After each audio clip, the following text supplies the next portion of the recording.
मैं आपके साथ मैं हूं राजीव शर्मा। वक्त सुपर फास्ट 100 का है और नमस्कार, मैं हूं आपके साथ मैत्री त्रिपाठी। पहली खबर बजट से जुड़ी। मदरसों के आधुनिकीकरण के लिए बजट से पास हुए 100 करोड़ को लेने से दारुल उलूम देवबंद ने इनकार कर दिया है। दारुल उलूम के प्रवक्ता मौलाना अशरफ उस्मानी ने कहा कि मदरसों से छेड़छाड़ करने की जरूरत नहीं है। मदारिस वाकईतन अपनी जिस अंदाज में चल रहे हैं वो सही चल रहे हैं, उनमें छेड़ने की या उसमें किसी किस्म की तब्दीली की कोई गुंजाइश हम महसूस नहीं करते।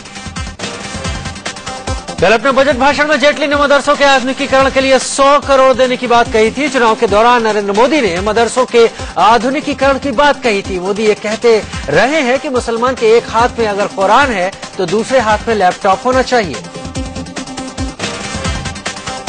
अच्छे दिनों के वादों के साथ मोदी सरकार का पहला आम बजट पेश करने वाले वित्त मंत्री अरुण जेटली ने नौकरी पेशा लोगों का पूरा ख्याल रखा है। महंगाई की मार झेल रहे लोगों को बड़ी राहत देते हुए सरकार ने महिलाओं और पुरुषों की आयकर छूट की सीमा 2 लाख से बढ़ाकर 2.5 लाख कर दी है। वित्त मंत्री अरुण जेटली ने वरिष्ठ नागरिकों को भी आयकर में छूट का तोहफा दिया है। इनके लिए 3 लाख रुपए तक की आमदनी टैक्स फ्री कर दी गई है। पहले बुजुर्गों को मिलने वाली आयकर छूट की सीमा 2.5 लाख रुपए थी। इनकम टैक्स एक्ट के सेक्शन 80C के तहत छूट की सीमा 1.5 लाख रुपए की गई है। इसकी वजह से लोग और अधिक बचत कर पाएंगे। पहले सेक्शन 80C के तहत छूट की सीमा 1 लाख की थी। आयकर अधिनियम की धारा 24B के तहत होम लोन ब्याज पर इनकम टैक्स में मिलने वाली छूट की सीमा भी बढ़ा दी गई है। छूट की यह सीमा 1.5 लाख रुपए से बढ़ाकर 2 लाख रुपए कर दी गई है। 20,000 तक के मंथली इनकम वालों को पहले के मुकाबले टैक्स में अब 333 रुपए प्रति माह का फायदा होगा। 40,000 मासिक कमाई वालों को 417 रुपए महीने के टैक्स में फायदा होगा। इसी तरह से 60,000 मंथली इनकम वालों को 416 रुपए का फायदा होगा। अगर 1.5 लाख रुपए निवेश न भी करें तो 3 लाख रुपए और 5 लाख रुपए सालाना आमदनी वालों को नेट टैक्स सिस्टम में 3,090 रुपए का सालाना फायदा होगा। इसी तरह से 10 लाख की सालाना आय वालों को अब 5,150 रुपए का मुनाफा होगा। अगर 80C के तहत 1.5 लाख रुपए निवेश करें तो 4 और 5 लाख इनकम वालों को 8,240 रुपए का फायदा होगा। 6 और 7 लाख कमाई वालों को 15,450 रुपए का फायदा होगा। यही फायदा 8 और 10 लाख कमाने वालों को भी होगा। वहीं 12 लाख से ज्यादा की कमाई वालों को 20,600 रुपए का फायदा होगा। अगर 1.5 लाख निवेश और होम लोन पर ब्याज को भी जोड़ दें तो 5-6 लाख की कमाई वालों को कोई टैक्स नहीं लगेगा। 7 लाख वालों को 13,390 रुपए का फायदा। 8, 9, 10 और 12 लाख की सालाना कमाई वालों को 20,600 रुपए। ब्याज को भी जोड़ दें तो 5-6 लाख की कमाई वालों को कोई टैक्स नहीं लगेगा। 7 लाख वालों को 13,390 रुपए का फायदा। 8, 9, 10 और 12 लाख की सालाना कमाई वालों को 20,600 रुपए का फायदा होगा। 14 लाख की कमाई वालों को 30,900 की बचत होगी।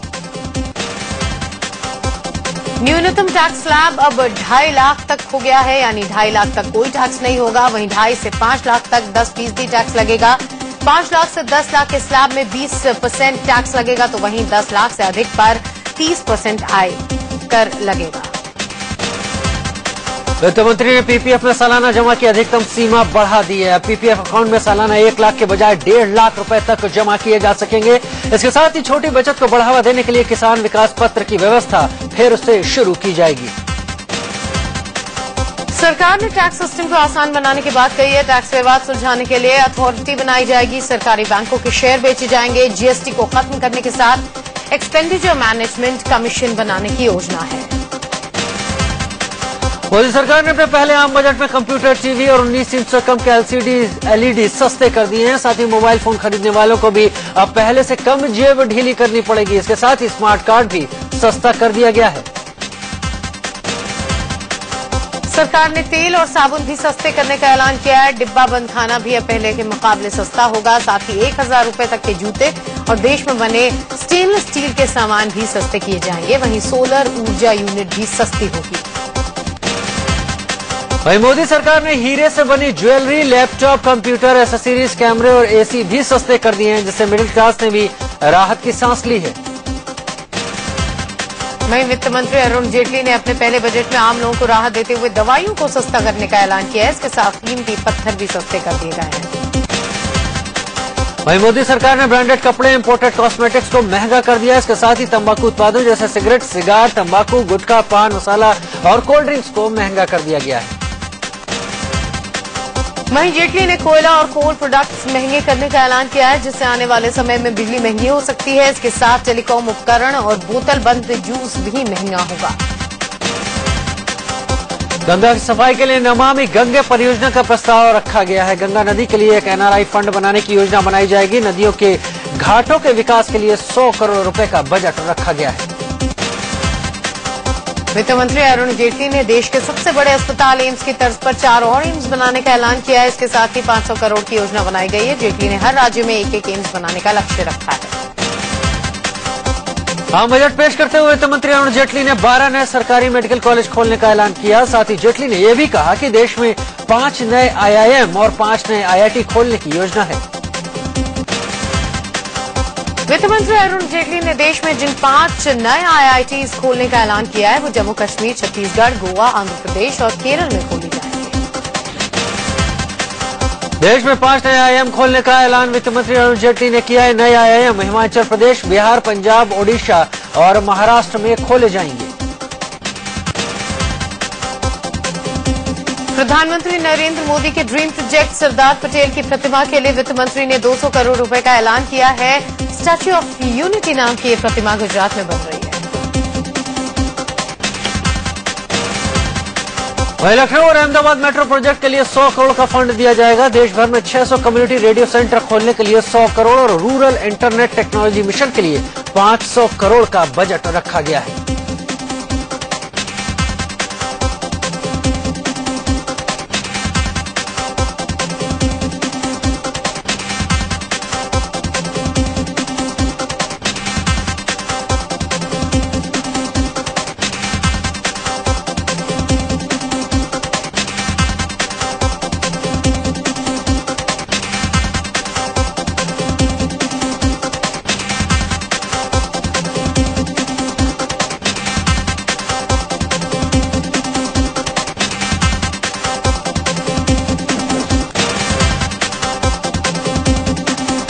इस नई सोच और गति के साथ पिछले 1 दशक में देश के सामने जो संकट आया उसे दूर करने की योजना बनाई है मोदी सरकार ने अपने पहले बजट के जरिए।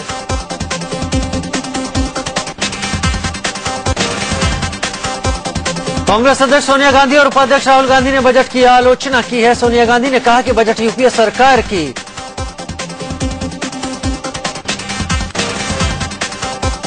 आम आदमी पार्टी के संयोजक अरविंद केजरीवाल ने कहा कि इस बजट के बाद साफ हो गया है कि देश के अच्छे दिन फिलहाल तो नहीं आने वाले।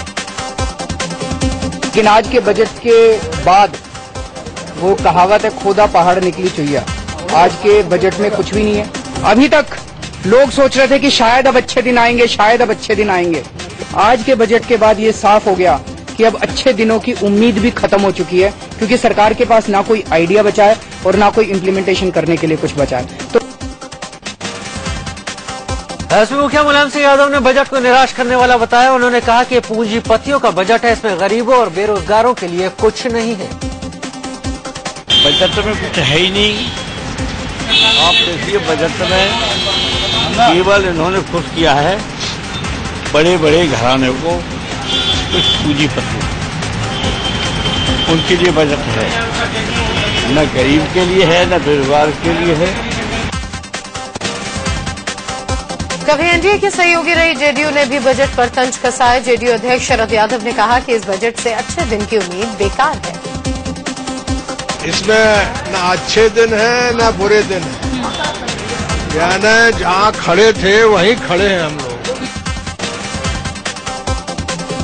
बीएसपी मुख्य मायावती ने कहा है कि बजट में लोक लुभावन वायदे कर देश की गरीब जनता को गुमराह किया गया। जैसे बोलते हैं ना कि वो लोगों को पुचकार देना, करना कुछ नहीं। जैसे किसी योजना में 50 करोड़, किसी में 100 करोड़, किसी में 150, ऐसे कोई लड्डू से जैसे बांट देते हैं। तो ये जो देश की जनता उसको केवल गुमराह करने की बात इन्होंने की है। आरजेडी अध्यक्ष लालू प्रसाद यादव ने आम बजट को देश के हर वर्ग के साथ धोखा बताया है। देश के नौजवान, किसान, महिला, छोटे मोटे व्यापारी, निम्न middle class, upper middle class, सबके साथ धोखा हो गया, धोखा दिया गया। राजस्थान विधानसभा का बजट सत्र आज से शुरू हो रहा है। मुख्यमंत्री वसुंधरा राजे बजट पेश करेंगी क्योंकि वित्त विभाग भी उन्हीं के पास है। सत्र से पहले मुख्यमंत्री ने बीजेपी विधायकों की बैठक बुलाई है जिसमें बजट सत्र को लेकर रणनीति बनाई जाएगी। इस बीच कांग्रेस ने महंगाई सहित कई मुद्दों पर सरकार को घेरने की पूरी तैयारी कर रखी है। विधानसभा का ये सत्र अगस्त महीने के पहले सप्ताह तक चलने की संभावना है। बीजेपी के नए अध्यक्ष अमित शाह ने आज अहम बैठक बुलाई है। मीटिंग में वो पार्टी प्रवक्ताओं और बीजेपी मीडिया सेल के सदस्यों से मिलेंगे। सूत्रों के मुताबिक बैठक में आगामी विधानसभा चुनाव पर चर्चा हो सकती है। पार्टी अध्यक्ष बनने के बाद अमित शाह ने पार्टी पदाधिकारियों की पहली बैठक बुलाई। माना जा रहा है कि बैठक में हरियाणा, महाराष्ट्र में होने वाले आगामी विधानसभा चुनाव के मद्देनजर चर्चा की जाएगी। महाराष्ट्र के मुख्यमंत्री पृथ्वीराज चव्हाण की कुर्सी बच गई है। पृथ्वीराज चव्हाण ने मंगलवार को कांग्रेस उपाध्यक्ष राहुल गांधी और बुधवार को कांग्रेस अध्यक्ष सोनिया गांधी से मुलाकात की। कांग्रेस महाराष्ट्र में पृथ्वीराज चव्हाण के नेतृत्व में ही विधानसभा चुनाव लड़ेगी और इसके लिए पार्टी आलाकमान ने प्रदेश में चुनाव के लिए तैयारी शुरू करने का आदेश दे दिया है। आरएसएस नेता राम माधव ने बीजेपी की औपचारिक सदस्यता ले ली। बीजेपी अध्यक्ष अमित शाह और संगठन सचिव रामलाल की मौजूदगी में राम माधव को पार्टी की सदस्यता दिलाई गई। दिल्ली के गगन विहार में बिजली कटौती से परेशान लोगों ने जमकर बवाल काटा। बीएसईएस के दफ्तर पहुंचकर लोगों ने खूब तोड़फोड़ की। दफ्तर के बाहर और भीतर दोनों जगह लोगों का गुस्सा फूटा। बुधवार की रात हाथ में लाठी बल्ला लिए लोग बीएसईएस के दफ्तर पहुंचे। जहां जिसको मौका मिला उसने डंडे बरसाए। दफ्तर के बाहर भी भीड़ का गुस्सा देखने को मिला। बिजली कटौती से नाराज लोगों ने बाहर लगे बीएसईएस के बोर्ड को भी नहीं छोड़ा। इसे भी तोड़ने की कोशिश की गई। खिड़कियां उखाड़ने की पूरी कोशिश की गई। लोगों का आरोप है कि रात 11 बजे से बिजली काट दी जाती है और सुबह करीब 3 बजे दी जाती है। इससे न तो वो ढंग से सो पाते हैं, न ही बच्चों की पढ़ाई हो पाती है। रोड पर हंगामा कर रहे लोगों ने पुलिस की गाड़ी देखी तो और उग्र हो गए। पुलिस जिप्सी को घेर कर भी लोगों ने नारेबाजी की। लोग पीएम मोदी के अच्छे दिनों के वादे को भी कोसते नजर आए। पुणे के फराशखाना इलाके में पुलिस स्टेशन के पास बम विस्फोट से हड़कंप मच गया। धमाके की चपेट में आने से 3 लोग जख्मी हो गए। बताया जा रहा है कि बम एक बाइक पर प्लांट किया गया था। पुलिस के मुताबिक धमाका लो इंटेंसिटी का था जिसे पार्किंग एरिया में बाइक पर रखा गया था। पुणे पुलिस और एटीएस की टीम मामले की जांच में जुट गई है। वाराणसी में गंगा आरती के दौरान 3 संदिग्ध पकड़े गए। पुलिस इन तीनों को हिरासत में लेकर पूछताछ कर रही है। तीनों कैंपक्राफ्ट से आरती को शूट कर रहे थे। कैंपक्राफ्ट को उड़ते देख आयोजकों ने पुलिस को खबर कर दी। साई पूजा का विरोध कर रहे शंकराचार्य स्वामी स्वरूपानंद सरस्वती ने एक बार फिर विवादित बयान दे दिया। उन्होंने साई को वैश्या पुत्र बताया है। शंकराचार्य का कहना है इस बारे में इंटरनेट पर जानकारी मौजूद है। इससे पहले वो साई को मांसाहारी लुटेरा तक बता चुके हैं। मध्य प्रदेश के सिवनी में शंकराचार्य ने साईं भक्तों पर भी निशाना साधा। उन्होंने साईं भक्तों को संक्रामक बीमारी की तरह बताया। साई पर दिए विवादित बयानों को लेकर शंकराचार्य मुश्किलों से घिरते दिख रहे हैं। इंदौर में उनके खिलाफ दायर शिकायत पर संज्ञान लेते हुए कोर्ट ने उन्हें समन जारी कर 8 अगस्त को हाजिर होने के लिए कहा है। शंकराचार्य के खिलाफ साई भक्तों ने 25 जून को शिकायत दर्ज कराई है। देहरादून के धौलेश्वर मंदिर से साईं की मूर्ति को शंकराचार्य के समर्थकों ने हटा दिया। भगवान शंकर के इस मंदिर में 1.5 साल से साईं की मूर्ति रखी गई थी। मंदिर के पुजारी ने बताया कि शंकराचार्य के आदेश को मानकर ही मूर्ति साईं समर्थकों को सौंप दी गई। शंकराचार्य स्वामी स्वरूपानंद सरस्वती ने गीता रामायण को पाठ्यक्रम में शामिल करने की वकालत की है। मध्य प्रदेश के बालाघाट पहुंचे शंकराचार्य ने बातें कही। विश्व हिंदू परिषद के नेता प्रवीण तोगड़िया उज्जैन के महाकाल मंदिर पहुंचे। तोगड़िया ने पत्रकारों से बातचीत करते हुए कहा कि मोदी सरकार कश्मीरी पंडितों को विस्थापित करेगी। उन्होंने ये भी कहा कि सरकार अध्यादेश लाकर राम मंदिर का निर्माण भी करवाएगी। इराक से लौटे भारतीय नर्सों के पुनर्वास को लेकर आज केरल के मुख्यमंत्री ओमान चांडी चर्चा करेंगे। नर्सों को फिलहाल विभिन्न अस्पतालों में काम दिया जाएगा। इस बीच नर्सों की मदद के लिए कई लोगों ने हाथ आगे किए हैं। उत्तराखंड हाईकोर्ट ने केदारनाथ से अब तक मलबा नहीं हटाने पर आज सरकार को फटकार लगाई। कोर्ट ने सरकार को हलफनामा दायर कर बताने को कहा कि 1 साल बाद भी मंदिर के आसपास से मलबा क्यों नहीं हटाया गया। दमन में एक टेक्सटाइल फैक्ट्री में भीषण आग लगने से हड़कंप मच गया। ये फैक्ट्री दाभेल इंडस्ट्रियल एरिया में स्थित है। आग लगने की खबर पाकर दमकल की 12 गाड़ियां मौके पर पहुंची और आग बुझाने की कोशिश की। आग इतनी फैल चुकी थी, उसे बुझाने में दमकल कर्मियों के पसीने छूट गए। यूपी के बिजनौर में पुलिस वालों ने ग्रामीणों पर जमकर लाठियां बरसाई। कोतवाली थाने के पास बीच सड़क पर पुलिस ने जमकर गुंडई दिखाई। बुजुर्गों से लेकर महिलाओं तक को नहीं बख्शा गया। पुलिस लाठीचार्ज के चलते सड़क पर भगदड़ भी मच गई। दरअसल हत्या के एक मामले में कार्रवाई नहीं होने से भड़के ग्रामीणों और कांग्रेस कार्यकर्ताओं ने थाने के सामने सड़क पर जाम लगा दिया था।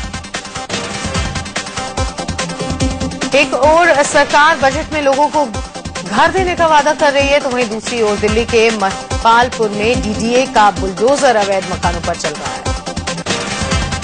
ये लोग करीब 20 सालों से वहां रह रहे थे। इन लोगों ने बिल्डर से मकान खरीदे थे। सरकारी अधिकारी और बिल्डर की मिलीभगत से इन लोगों ने अवैध मकान खरीदे। अपनी आंखों के सामने अपना घर टूटते देख महिलाओं ने कड़ा विरोध किया। इस दौरान महिलाओं और लड़कियों की महिला पुलिस से झड़प भी हो गई। यूपी के बलिया में एक लड़की को बिकने से पुलिस ने बचा लिया। आरोप है कि पीडब्ल्यूडी के इंजीनियर संजय सैनी ने उसे 6 साल तक अपने साथ रखा हुआ था। लड़की ने शक होने पर पुलिस को फोन कर दिया। मौके पर पहुंची पुलिस ने लड़की को छुड़ा लिया। मध्य प्रदेश के मुरैना में एक साधु के पास से नाबालिग लड़की छुड़ाई गई। लड़की के शरीर और चेहरे पर चोट के निशान थे। दिल्ली के कल्याणपुरी में शादी का झांसा देकर रेप का मामला सामने आया है। पीड़ित लड़के के मुताबिक आरोपी अतुल 3 महीने से उसके साथ रेप करता था। इलाहाबाद के नवाबगंज इलाके में हाईवे के किनारे एक बोरे में बंद युवती की लाश मिलने से सनसनी फैल गई। माना जा रहा है कि बलात्कार के बाद युवती की हत्या की गई। मेरठ में छेड़छाड़ के आरोपी डीआईजी डीपी श्रीवास्तव ने सीजेएम कोर्ट में सरेंडर कर दिया। डीआईजी पर एक महिला दारोगा में छेड़छाड़ का आरोप लगाया गया है। बिहार के गया में चलती बस में छेड़खानी के आरोप में पीडब्ल्यूडी विभाग के एसडीओ को गिरफ्तार किया गया है। दिल्ली के द्वारका सेक्टर 22 में बाइक सवार बदमाशों ने एक महिला के गले से सोने की चेन छीनी। यूपी के बुलंदशहर में पुलिस ने 9 साल के एक अगवा बच्चे को सकुशल छुड़ा लिया है। दिल्ली से सटे ग्रेटर नोएडा में बदमाशों ने बोलेरो पर अंधाधुंध फायरिंग कर एक शख्स की जान ले ली। के नाम के शख्स की मौके पर ही मौत हो गई, जबकि अमित और शक्ति को अस्पताल में भर्ती करवाया गया। मध्य प्रदेश के जबलपुर में बदमाशों ने भारतीय जनता युवा मोर्चा के मंडल अध्यक्ष चिंतेश चौहान को गोली मार दी। गोलसराय में लोगों का तालिबानी चेहरा सामने आया। मेन बाजार में लोगों ने एक शख्स को घेर कर लात जूतों से उसकी पिटाई कर दी।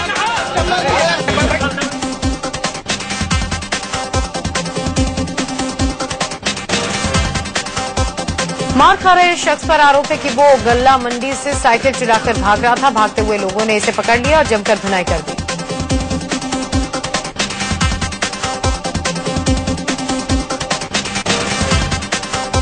भागते हुए लोगों ने इसे पकड़ लिया और जमकर धुनाई कर दी।